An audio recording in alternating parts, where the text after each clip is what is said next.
Hi, today we're here to talk about email writing, an important aspect of any modern writing class and probably valuable for just about anybody who is going into the work world or academic world or even the social world these days.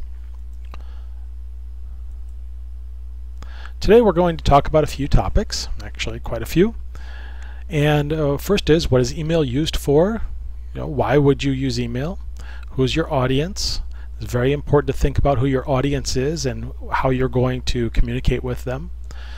Things to think about before writing that email. Comparisons with letter writing, because of course letter writing turned into email writing. Greetings, so how you begin the email, and valedictions, how you end the email. Signatures, how you provide your contact information. Purposes for writing the email, so different types of email based upon your intent. Email outlines, so how to outline your email in a proper way. How do you say it? So, how do you say things in the best way possible to get your point across? Email no-nos, things that you shouldn't be doing, and email must-dos, things that you should be doing. At this point, I'm going to pause, and I'll tell you to press pause on the video. Why don't you go and download all of the materials for this workshop if you don't have them already.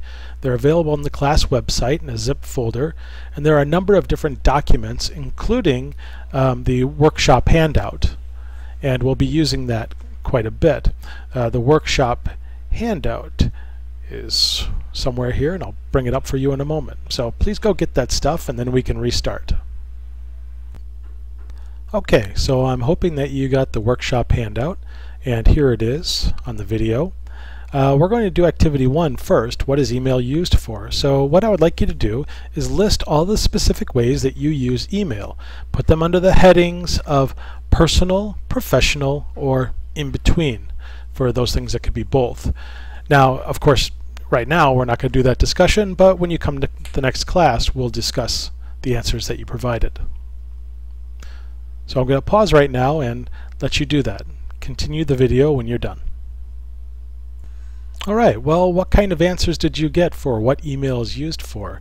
Some of the ones that I've provided here are with professional use. You can connect with colleagues, you can exchange ideas, you can make plans, and contribute to listservs or mailing lists. Those are groups of people who email information to each other as a group. For the personal, you can connect with friends and family, exchange ideas, and make plans. Now, of course, this is very similar to the professional uses, but you're going to make different plans and exchange different kinds of ideas. Somewhere in between, you'll do things like communication with businesses on personal matters. So, for example, you might have a complaint about a product and you want to send an email to the company to explain your complaint. You might also love a product and you can tell them how much you like it. Information requests to strangers. When you're dealing with strangers, you tend to be a little bit more formal, yet at the same time it's not exactly a professional interaction. So they're kind of in between. Let's move on. Now, who is your audience? This is very important for you to think about because your audience is going to determine how you write, the language that you use, the complexity that you use, even the ideas that you use. So is it a personal-professional relationship? Is it a position? So are you in a position that's higher than the other person? Are they in a position that's higher than you? Age. Are you older than the other person? Are they older than you? Are you the same age? Socioeconomic status could make a difference, though not always. It could make a difference based upon the vocabulary that you're using or the way in which you're writing.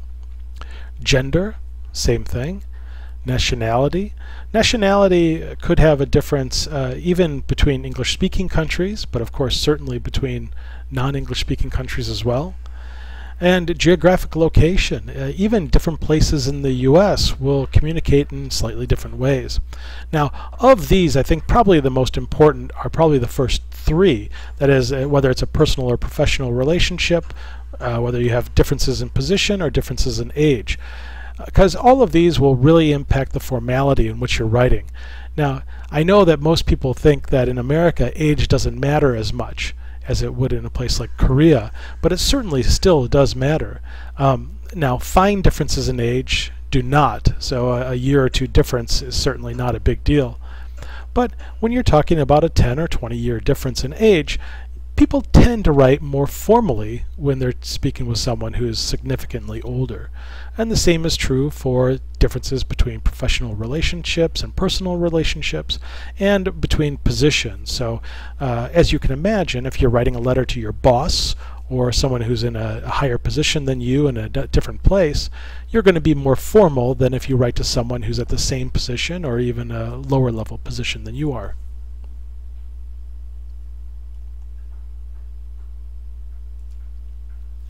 So before writing that email, you want to ask yourself a few things, because these impact the way that you're going to write your paper, your message. So first of all, why am I writing this email? What is the purpose? What do I expect to come out of this email? Is it just simply to provide information, or is it to get information? So think about why you're writing the email. What do I want that outcome to be? Again, so like I just said. Who should this be sent to, and what is their role? So are you sending it to the right person? That's very important to ask. Or are you possibly even sending this to someone who you think will forward it on to another person? So are you going to send it to somebody's secretary and with the intent of them relaying your message to the person who you want it to get to? Who is the audience? Again, like we spoke about in the last slide. Who is going to be reading this, and how are they related to you? So older, younger, higher position, lower position, familiar. Okay. What is the best approach for communication? So think about it. It's not just about formality. It could also be about the type of language that you use, how direct or indirect you are. So there's many considerations to be made when it comes to how best to communicate what you want to do. And so this is the time where you have to start thinking about that. Okay, so now let's talk about comparisons with letter writing.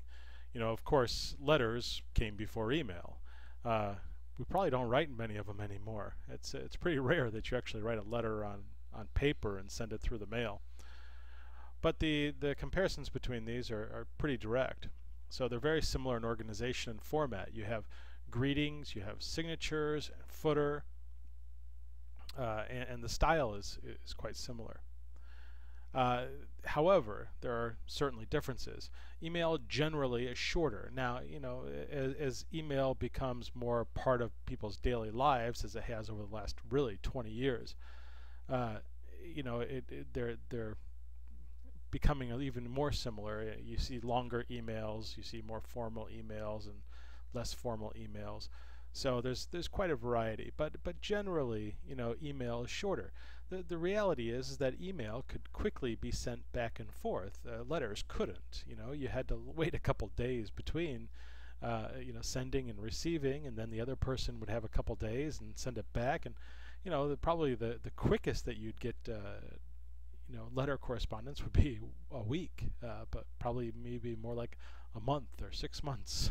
So people made them long. They included everything they were thinking, and then they wrote a letter back that included everything that they were thinking. So there's certainly those differences. Emails are generally shorter because there's that expectation of a quick interaction with email.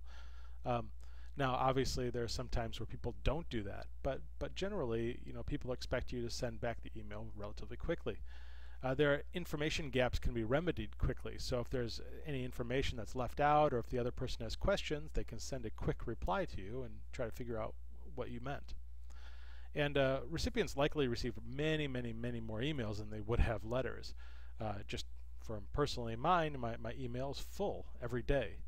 And so I want shorter emails that come to the point quickly, so I can address them and move on. So let's take a look at a letter example and an email example, and they're pretty similar.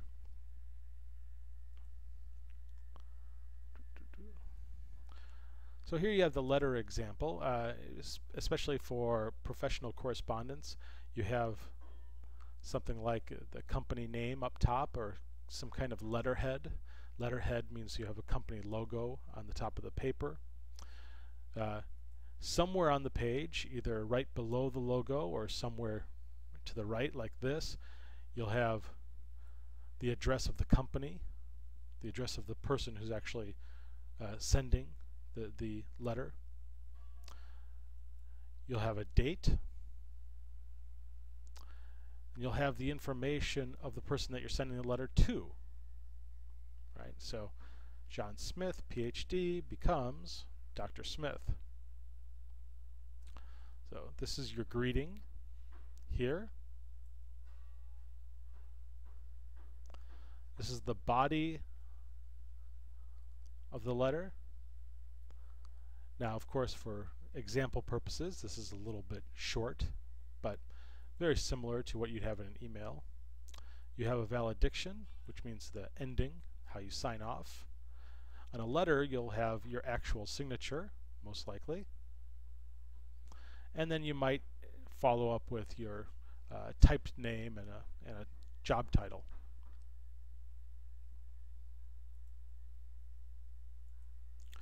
Email example, on the other hand, is a little bit different.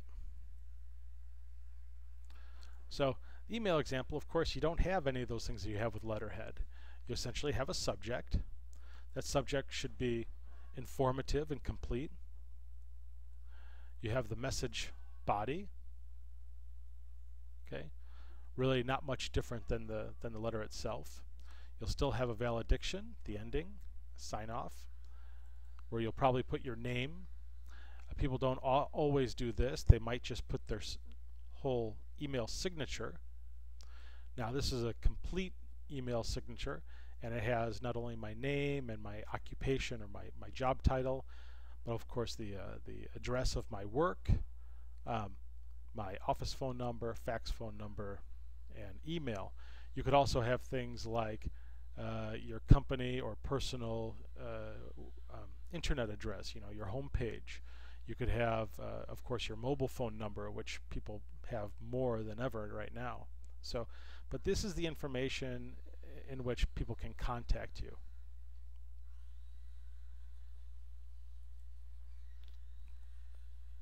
Okay. So let's move on to the pieces now. The first piece that you're going to have is a greeting. The greeting includes some kind of opener, a possibility of a title, and someone's name. So openers are pretty standard. Hi, hello, dear. Now, of course, these differ on formality.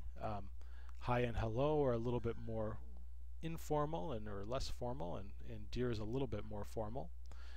Titles are generally used in a formal email. Of course, if you're using someone's first name, you don't use a title. So titles are like Mr., Mrs., Ms., Doctor, Professor. There are a number of other titles, but these are probably the most common ones that you'll use. Now, something to consider with names. If the first name is used, an opener can be used, but a title should not be used. And so you could say, hi Dan, that's no problem, but you don't say, hi Professor Dan, right? So as in the example here. So you could either just say Dan or Dear Dan. If a last name only is used, a title must be used. Okay? And an opener is optional. So you can write Mr. Smith or Dear Mr. Smith. You cannot write Dear Smith.